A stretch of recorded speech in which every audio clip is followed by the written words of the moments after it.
At dinner, I ruined the grilled burger beef my wealthy husband loved. He challenged me, said I was useless, that I didn't know how to be a wife, and that I wouldn't last a week without him. I didn't argue. I simply placed the house keys and car keys on the counter of the home he paid for. A few hours later, he was in a panic, making frantic phone calls. My name is Isabella Hawthorne, 37 years old. In the eyes of the world, I'm the wife of William Whitmore, the real estate tycoon once hailed by Forbes as the entrepreneur behind the most impressive market pivot of the decade. We lived with our 11-year-old daughter, Emily, in a penthouse overlooking Central Park, with floor-to-ceiling glass walls and champagne at midnight. But the truth? I was living in a glass cage. That night, I was absorbed in tracking the Japanese stock market on my phone. I had just closed a sell order at the peak, a good profit. But I forgot the grilled burger beef William liked. It burned black on the cast iron skillet. The acrid smell spread just as he stepped into the kitchen. He didn't yell. William never yells. He just shook his head, placed his blazer on the chair, and calmly said, "You can't even manage dinner, but think you could survive without me?" He poured himself a glass of water, looked up at me. "If you leave, you won't last a month. No money, no reputation, no me." I looked him straight in the eyes. No arguing, no blame. I simply placed the house keys on the cold marble counter. Then I walked out. But before opening the door, I turned back, voice steady. "I'll just grab a few things from the car." I went down to the garage, opened the door of the silver Bentley Continental, the luxury car William used when he didn't have a driver. I had no intention of keeping it. I just needed my sunglasses, a USB drive, and a few documents. But as I leaned down to gather my things, a whiff of perfume hit me, sweet, strong, and unfamiliar. J'adore Dior. I had never worn that. Right beneath the passenger seat, I found a delicate gold necklace with a heart-shaped pendant engraved with the letter, "See not mine." Not my daughter Emily's. And certainly not something William had ever gifted. I clenched the necklace in my hand. My face was not angry, not shocked, just calmer than ever. I placed the car keys on the garage manager's desk and called an Uber to the Ritz-Carlton. When the doorman opened the car door for me at the main lobby, I carried only a black leather handbag and a slim USB tucked in my palm. At the reception desk, I made my request clear. Suite, booked under the name Hawthorne. They didn't know that name was my maiden name, a name I thought I'd never use again. I entered the room, opened my laptop, and logged into a private security system, something I had discreetly installed in the penthouse 6 months earlier, after William started coming home later and lying more.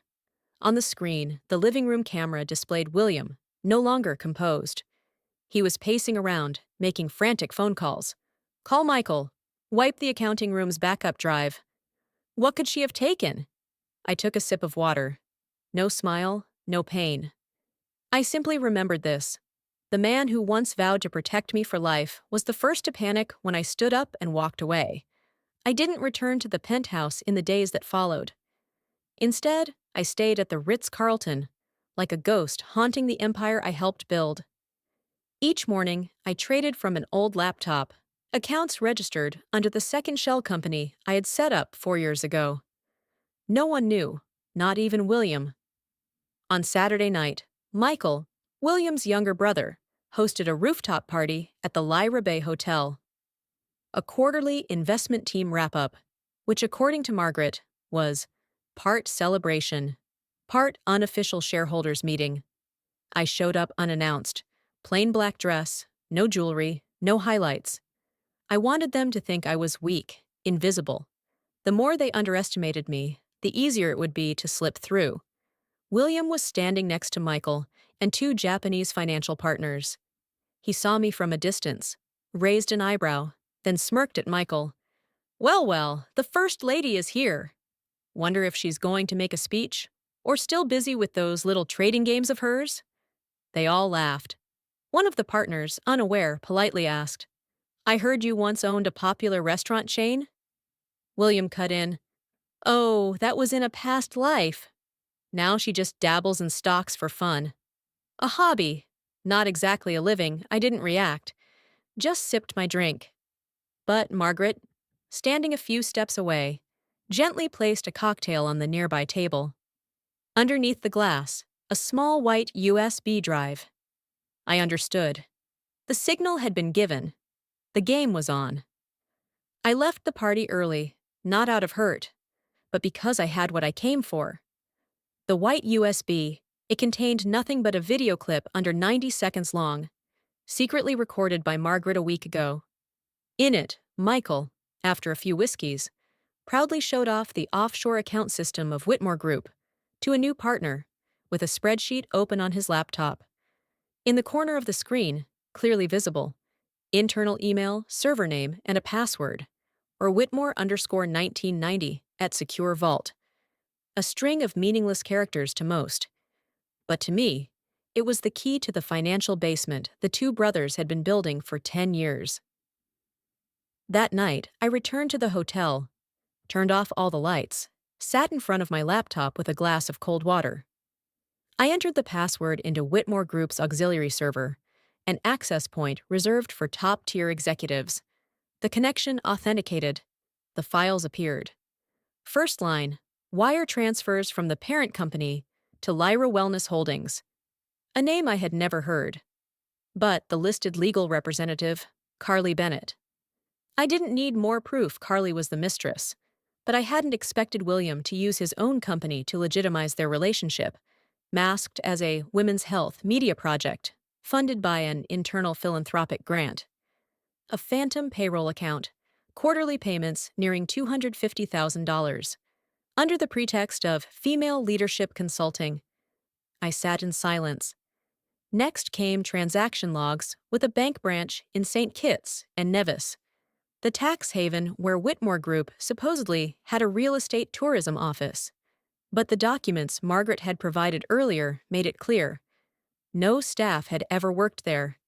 It was a shell, a money funnel. I downloaded everything, encrypted it, placed it in a folder with a simple name, Emily_HS_2025. No one would ever suspect a daughter's tuition folder held the downfall of an empire. That night, I shut down the laptop, lay back on the hotel bed. No tears, no rage, just silence, the kind of silence before a storm. And I, once believing I was fragile, now held the oar in my hands. The next morning, just as I poured a warm cup of tea, my phone buzzed. A message from Emily, my daughter, sent from the old iPad she still used for drawing. Mom, when you were in Hawaii, a strange lady came to our house. I blinked. My hand trembled slightly, though there was no reason to be surprised anymore. The next message came seconds later. I'm not sure if I should tell you, but I think she slept over. I took a photo with my iPad. Please don't be mad. The attached photo was taken from the second-floor hallway, her bedroom door slightly ajar. In it, a blonde woman in a cream satin nightgown was walking up the stairs, holding a glass of red wine, the soft light from the living room glinting off her bare shoulder. I zoomed in. Though slightly blurry, the woman's eyes scanned the space like someone casing the place, not like an assistant on duty, but someone long familiar with the house. I didn't reply right away. I sat still for a few minutes, staring at the corner of the photo, where part of William's body reflected in the hallway mirror. He was helping her into a coat. I put down the tea, opened my laptop's security feed, replayed the footage from William's office the night before. A stark contrast. One side, William raging over losing control of his assets. The other, him embracing another woman in the kitchen. The same kitchen where I used to bake brownies for Emily every Sunday night. I reopened the message, replying simply, I'm not mad. Thank you for telling me. A minute later, Emily responded, I know you're sad, but I love you the most. And I don't like that lady. I cried, for the first time since leaving the penthouse. Not out of pain, but because I realized I wasn't fighting alone. I had a reason to keep going. The folder name echoed in my mind again. Emily HS 2025. No one was going to take away her future. Not William, not Michael, no one. That evening, I met Margaret at a small Chinese restaurant in Chinatown, the place where we once celebrated the opening of our fourth restaurant, nearly a decade ago. The table was reserved in a private room. Steam gently rose from the oolong tea. Margaret walked in, carrying a thick envelope. She didn't speak at first, just poured the tea and looked straight at me. Her name is Carly Bennett. William funded her to start a media company under the guise of a women's health agency. But in truth, it's a springboard for both of them. I opened the file. Inside was a contract between Whitmore Group and a company called Lyra Wellness Holdings, headquartered in a luxury apartment in Chicago, legally represented by Carly Bennett, with an operational budget of $1.2 million over 18 months. What chilled me wasn't the amount. It was the expense category. Under media strategy, the description read, "Craft the image of a businessman supporting women, especially those once suppressed in marriage." William planned to use my story to elevate her, to turn betrayal into a PR campaign, to make the interloper look like a sympathetic victim. They're planning to rebrand Carly, to get married after the asset division is finalized, and if you resist, they'll leak that you're mentally unstable. There's even a fake file from a psychologist close to Michael. I clenched the file. Between the pages, a photo fell out. Carly speaking at a women's startup seminar, answering an interview beneath a bold caption. Sometimes the past needs to make way for the new. It felt like a slap. "I'm sorry," Margaret said. "I didn't think they'd go this far." But Carly is smart, calculated, and William trusts her completely. I said nothing. I just picked up my phone and scheduled a meeting with Patricia Kim, my personal lawyer, for the next morning. No more doubts, no more hesitation, no more hoping William was just a misguided man. He wanted me erased, financially, publicly, historically. Fine then. Let me do something he never dared to do. Strike at the very root of the empire he thought was untouchable. I met Patricia Kim on Tuesday morning at a small cafe in Midtown. She was always punctual. Black coat, leather briefcase, and the calm eyes of someone who's seen many battles without ever flinching. We sat in the furthest corner, away from the rush of people outside. "Isabella, if your suspicions are true, then we can't just confront them with words. I'll help you legalize every step, so whatever data you collect will hold up in court." "What about William?" I asked. "He'll retaliate," Patricia replied, "but that's okay. As long as you're careful, everything stays in the safe zone. And if possible, extract directly from his device. Original data always weighs more in court." She opened her briefcase and handed me a slim envelope containing encryption software, usage instructions, and an emergency contact card for her independent investigation team. "Remember, Isabella, don't do this for revenge. Do it for the truth. Truth is the one thing they can't buy." I nodded. After that meeting, I knew there was no going back. That afternoon, William had a meeting outside the office. Margaret sent me the internal memo, along with a silver keycard she'd kept from the old security system before it was upgraded. I wore a white blouse, dark slacks, hair tied low, just like a temp assistant handling documents. No one noticed. I went straight to the elevator for the 27th floor, the executive wing of Whitmore Group. William's office was cold and pristine, just like him. Not a speck of dust on the desk. A photo frame slightly tilted. Our wedding photo from 12 years ago, still there. I didn't linger. I inserted the USB into his personal laptop, a gray Lenovo with a custom OS not connected to the internet. Margaret had provided special encryption software that would let me extract all documents within 8 minutes without leaving system logs. The screen lit up. The folder Legal Transfers Q3 appeared first. I opened it. The first line, Internal Memo, Restructuring of Marital Assets. Effective date, pending signature. I scrolled down. In the plan, William proposed dividing all jointly owned assets into 2 groups. Group A, active assets. to be transferred into a new company managed by Michael. Group B, sentimental assets, including the house, artwork, and a few minor shares, left to Isabella for the sake of public image after divorce. He planned to turn me into a woman, emotionally compensated, while the real assets were siphoned into a shell firm. I quickly saved all data onto the encrypted USB. Simultaneously, I opened the safe under the desk. The passcode was still Emily's birthday. Inside was a printed nominal share transfer agreement, along with a medical file. I opened it. It was a fake psychological report, written by a doctor Michael had bribed, implying I had mild paranoid tendencies, emotional volatility, and instability under stress. They didn't just want my money, they wanted to take away my voice. I photographed everything, every page, every detail, put it all back exactly, locked the safe, shut down the computer, removed the USB, left as if I was never there. In the elevator going down, I looked into the mirror. The wife William once knew was gone. Only the woman who now held the collapse of his empire, from within, remained.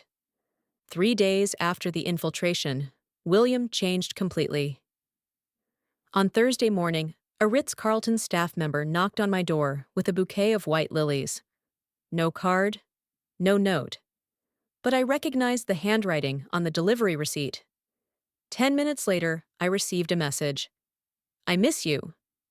I was wrong. Give me a chance. Just one dinner. No business talk, I didn't reply. But the penthouse camera showed me William unraveling. He checked drawers, opened files, then called Michael. We have a breach. Someone knows too much. At the same time, I received a message from Margaret. Be careful. They're checking internal systems. Michael suspects a leak. That afternoon, I returned home. Not to reconcile, but because it was time to watch the enemy up close.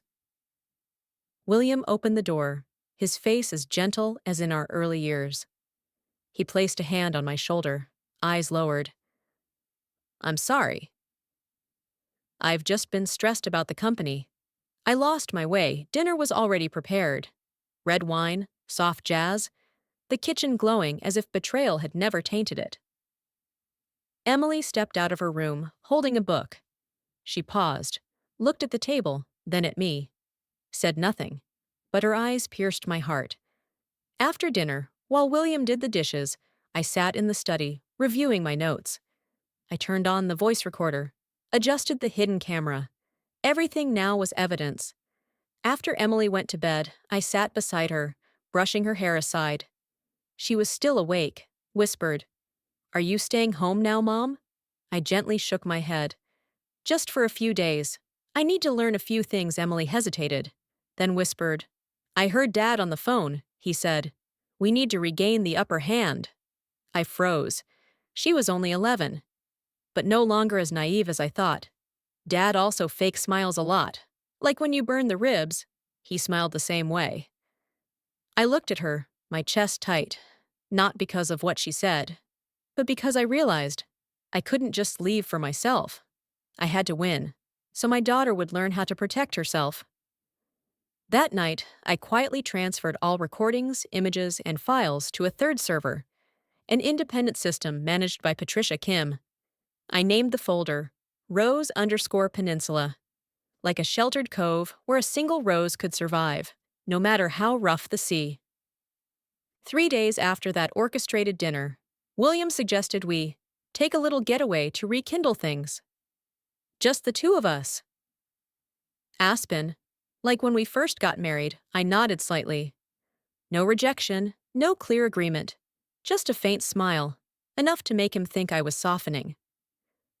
That evening, William handed me a thick stack of documents in an olive green leather folder. Just logistics. Hotel bookings, travel insurance, a few authorizations so I can manage work while we're away. Just sign quickly, will you? I took it, flipped through the pages like a dutiful wife. But in my mind, I was counting every line. Document number 4 had a vague clause.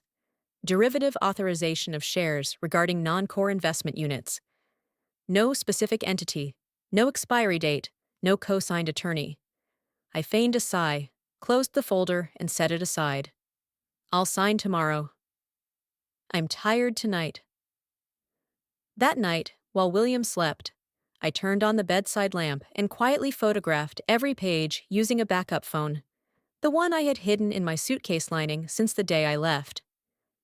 The next morning, I checked our shared inbox and found a flight itinerary sent by William's assistant. The subject read, Aspen Retreat, Private First Class, Mr. and Ms. Whitmore. But when I checked the booking code, the name beside Williams wasn't Isabella Hawthorne. It was Carly Bennett. I stayed silent and forwarded the email to Patricia Kim. In the body, I wrote only, Unsigned transaction. Falsified share authorization attached. Please audit Whitmore Group's payment account. That same day, Patricia sent back an internal report. The trip's cost had been advanced from the company account under the pretense of mental health treatment for the founder at a wellness resort. Wrong justification. Wrong traveler. Fraudulent authorization. All sanitized by William's reputation and my silence. But I was silent no longer. I saved every piece of evidence into the Rose_Peninsula folder, and for the first time, sent a copy to a second ally, Margaret. So if I fell, someone else would carry it forward. I picked Emily up from school that Friday afternoon. She climbed into the car, hugged me tightly, then asked, Are you not coming home anymore? I smiled, didn't answer right away. I simply said, Today, it's just you and me for the weekend. No one else. I brought her to the Ritz-Carlton, the 20th floor suite she still thought of as Mom's temporary apartment. I opened the mini fridge and pulled out a few things I had prepared earlier. Pasta, tomato sauce, some mozzarella, and vegetables. Emily loved cooking with me. We put on aprons, boiled the pasta, stirred the sauce, and sprinkled cheese onto the tray like it was a secret ritual only we knew. I miss home, Emily said while we waited for the baked pasta to finish. But I don't miss the kitchen. I don't miss Dad yelling every time you dropped a lid. I said nothing. Just set 2 plates on the table, poured some orange juice, and sat across from her. Mom, can I ask something real? She said. Why do you keep helping others, but never help yourself? I froze. A question from an 11-year-old, seemingly innocent, yet sharper than any accusation. I used to think that was the right thing, I replied. I used to believe that if I sacrificed enough, people would be grateful and treat me better. Emily shrugged, took a bite of pasta. I don't think that's right. I smiled. Didn't argue.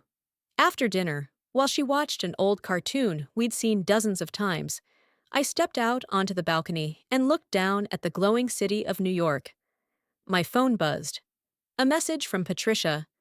The asset transfer documents to Phantom Rose Holdings are ready. Just need your confirmation. I looked at my reflection in the glass. Emily was right. I couldn't keep saving the world if I kept letting myself be forgotten. I typed back, Confirmed. Proceed immediately. In the kitchen, Emily called out, Mom, do you want to watch the last episode with me? I turned back. Of course. But this time, let me pick the movie. Monday morning, after Emily had been dropped off at school, I returned to the suite at the Ritz-Carlton, this time alone. I had just poured my coffee when Patricia Kim called. Isabella, now's the time. A federal investigator has reached out. The FBI is reopening the old file on Michael, the 2017 insider trading case that was closed due to lack of evidence. I sat up straight. What do they need from me? Any documentation linking Michael or William to money laundering, unauthorized transfers, or misuse of corporate funds. They'll also accept encrypted whistleblower submissions. I opened my laptop. The drive now held everything Margaret and I had gathered, including fake contracts with Carly under leadership consulting, wire transfer records from Whitmore Group to a shell company in St. Kitts and Nevis, proof that Michael forged signatures in public land auction deals, and the plan to siphon marital assets through corporate shells to avoid division in divorce. I selected all files, compressed them, named the folder Whitmore_red_lantern, I logged into the SEC's internal whistleblower system. Selected Whistleblower Submission, Internal Financial Crimes. The system requested an anonymous identity code. I used the encrypted string Patricia had generated for my case. I attached the files, added concise but complete notes: who did what, when, to whom, and where it went. Sent. Less than 3 minutes later, the system responded. Thank you for your submission. The case will be prioritized for processing. I stayed in my chair.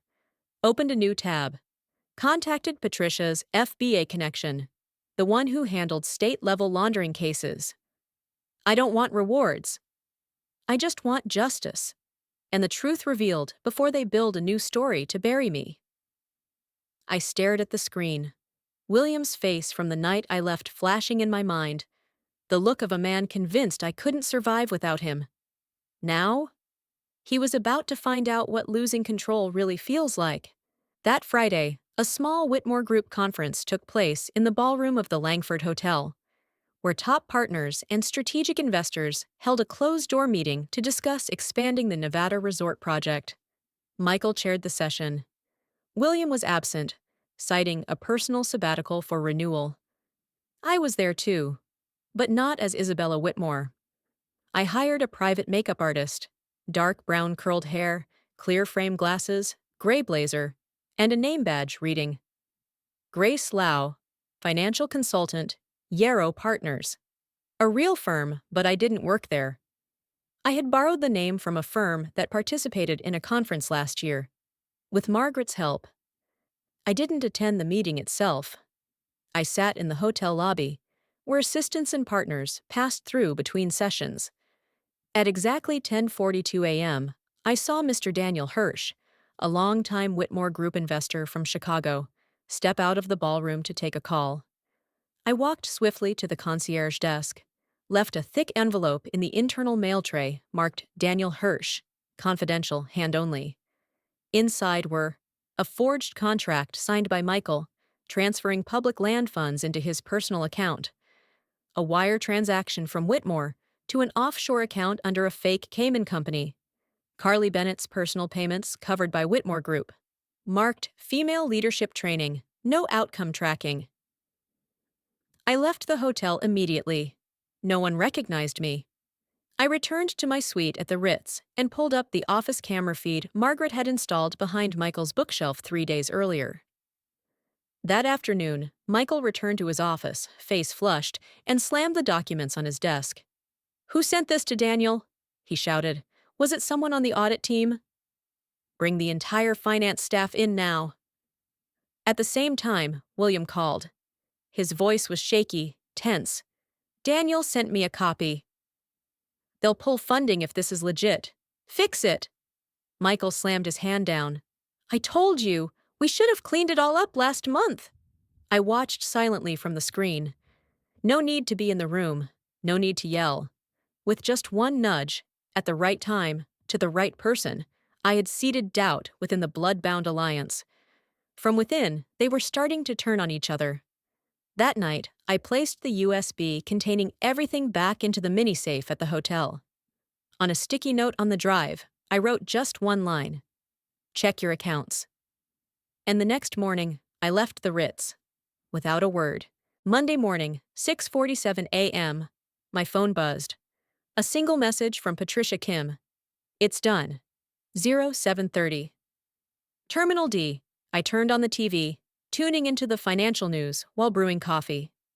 At 7:43, the breaking news appeared. Michael Whitmore, co-founder of Whitmore Group, arrested at JFK Airport while preparing to board a flight to Zurich. FBI confirms suspected involvement in money laundering and financial fraud. A blurry video clip followed. Michael in a gray shirt, hands cuffed, head lowered, flanked by 2 federal agents. Within the hour, major financial outlets echoed the story. FBI expands investigation into Whitmore Group. SEC confirms receipt of anonymous internal whistleblower complaint. Whitmore Capital shares drop 14% in morning trading. I sat before the screen, sipping cold coffee. No clapping, no smirk. But inside, I knew For the first time in years, William no longer controlled the narrative. I opened my phone and FaceTimed Margaret. She was at a small cafe near Bryant Park. We looked at each other for a few seconds. No words. Then we both nodded. No champagne, no victory speech. Just this. The first domino had fallen, and the system was beginning to shake. At the same moment, William called. I didn't answer. He left a voicemail. First one. Isabella, if you're involved in this, I hope we can talk privately. I know you don't want this to go too far. I didn't reply. 10 minutes later, the second. I didn't know what Michael was doing behind my back. I'll fix it. But you need to stop before you get pulled in, too. Third one, colder. If you think you can bring me down without getting burned, you're wrong. I deleted all three. That afternoon, I walked alone to the old cafe near 43rd Street, the one where I'd interviewed my very first restaurant hire. I ordered my usual latte. While waiting, I opened the news on my iPad. Whitmore Empire staggering after co-founder arrested. I set the screen down, rested my chin on my hand, and for the first time since leaving the penthouse, I smiled. Not for William, not for Michael. I smiled because I knew. The hardest part was over. The most public part was just beginning. The preliminary hearing took place on a gray December morning, but I entered the courtroom like someone who had already seen the light at the end of the tunnel. No designer dress, no diamond wedding ring William once picked out. I wore a simple black suit and a silver rose brooch, the last gift my mother gave me before she passed, back when I was still Isabella Hawthorne. As I stepped in, William was already seated. Thinner, disheveled hair. His expensive suit couldn't hide the dark circles or the vacant look in his eyes. Michael was absent, held in federal custody. To my right sat Margaret. To my left, attorney Patricia Kim. Ahead were the judge and representatives from the FBI, SEC, and federal financial crime units. Margaret was first to testify. Her voice was steady, precise, like reading pages from the Diary of Truth. For over 10 years, I was the executive assistant at Whitmore Group. I personally witnessed Michael and William engage in insider trading, fake contracts, and the shifting of assets through offshore shell companies. Under cross-examination, Margaret submitted a USB containing contract scans, audio files, internal emails, all backed up from servers she once managed. Names of victims, from small investors to charitable foundations, were read aloud. When it was my turn to testify, the room fell into a strange silence.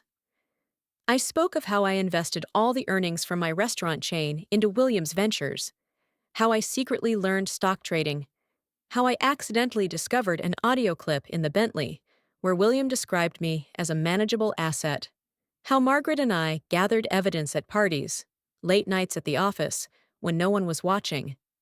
I didn't speak with hatred. I told the story like someone who had lived in the dark and decided to switch on the light. The defense began to crumble. William's lawyer moved to dismiss much of the evidence on the grounds of personal privacy, but Patricia responded forcefully. Assets, corporations, and influence. None are immune from criminal liability. No one is above the law just because they wear a Rolex or sit in a penthouse boardroom. By late morning, the judge confirmed. All evidence would be admitted, and a full trial would proceed in the first quarter of the next year. William stood, wanting to speak, but the judge shut him down. Mr. Whitmore, you speak only when asked. This isn't a board meeting. I left the courtroom in solemn silence. Outside, Margaret took my hand. You're still using your old name? She asked. As of today, I'm officially Isabella Hawthorne again. I received the final divorce decree, regained 50% of the legally shared assets, thanks to the Phantom Rose Holdings structure, and a substantial financial reward from the SEC whistleblower program. William, though not immediately detained, was officially indicted. Michael remained in custody, pending trial. As for me, I walked out of court not as the billionaire's wife. I walked out as myself, a witness, a survivor, a woman no longer afraid of the dark. I moved to Brooklyn on a clear spring morning. My new apartment was on the sixth floor of a red brick building near Prospect Park, with a small balcony overlooking budding trees. No private elevator, no chef-prepared dinners. But every morning, I brewed my own coffee, opened my laptop, and watched sunlight filter through the white curtains, and I felt alive. The Phoenix Foundation opened its office in a shared space in Clinton Hill. After the trial, Margaret and I chose to turn victory into purpose. No gold conference tables, no leather executive chairs, just plastic seats, handwritten bulletin boards, and women who had lived through what I had, walking in, sitting down, and finally exhaling without fear. We started support groups for women financially controlled in marriage. Some had been forced to co-sign loans, some had unknowingly fronted shell companies. They came with documents, with tears, and with hope. Phoenix didn't just offer advice. We connected them to lawyers, accountants, cybersecurity experts, and, if needed, temporary housing. Every story was a map, and I learned to listen without interrupting with hollow comfort. In the evenings, I called Emily, my daughter. She was away at a STEM summer camp funded by her school. Her voice lit up as she told me about a trash-collecting robot her team had just programmed. "Mom, I want to be a software engineer one day, but I also want to help women." Like you, I almost cried, but smiled instead. "Be whoever you want to be, sweetheart." Strong and kind, like you always have been. A few weeks later, my mother visited from Ohio. For the first time, she saw me not in an evening gown, but in a linen shirt, jeans, mop in hand. She looked around my small apartment and asked, "Are you truly happy here?" I placed 2 mugs of tea on the wooden table. "I've never felt more like myself, Mom." That night, I made dinner: fresh pasta, greens, and the apple tart she loved. No Bentley in the driveway, no 10-digit credit lines, just soft jazz, warm lights, and a woman who had once been cast into darkness, now lighting the way for herself and for others. 3 months after the trial ended, I returned to the penthouse one final time to sign off on remaining paperwork. William's lawyer had scheduled me for 9 a.m., but I arrived early, just to stand silently at the threshold that was once called home. The place was empty now. No trace of red wine, Michelin takeout, or silent fights. I ran my fingers along the marble counter, where I'd left my keys the night I walked away. Cold, but no longer frightening. As I left, Margaret texted, "Urgent case. A 27-year-old girl, husband's a major investor, being pressured into signing over asset authorizations. She's about to become the next Whitmore victim. I requested an immediate meeting." They met at the Phoenix Foundation office. The girl, long brown hair, clutching her purse, was terrified, unable to meet my eyes. But when I shared a part of my story, she looked up, eyes brimming. "You went through that too?" I nodded. And I didn't just survive. I rebuilt, using everything they thought I lacked: intelligence, courage, and belief. The Foundation's legal team moved swiftly. We froze the accounts under her name, filed emergency notices to the SEC and financial institutions. We blocked a $14 million asset transfer, just hours before it happened. This was no longer just my fight. This was for every woman still trapped in mansions without freedom, in relationships glossy on the outside, but hollow within. Every day I tell my story, not to complain, but to affirm. Women can rise. And when they rise, they never rise alone. News broke that William Whitmore is serving 18 years. Michael received 25 years for laundering, fraud, and market manipulation. As for me, I live free and peaceful in the heart of Brooklyn, with a small foundation, a growing community, and a fire no one can extinguish. My name is no longer tied to Whitmore. I am Isabella Hawthorne, and this is the legacy I leave behind. Not mansions or stock portfolios, but the rebirth of women once buried in silence. That's my story. Leave a comment and let me know. Where in the world are you watching from? And if you believe this story deserves to be told further, hit like, share the video, and subscribe. Because somewhere out there, a woman might need to hear exactly this. See you in the next story.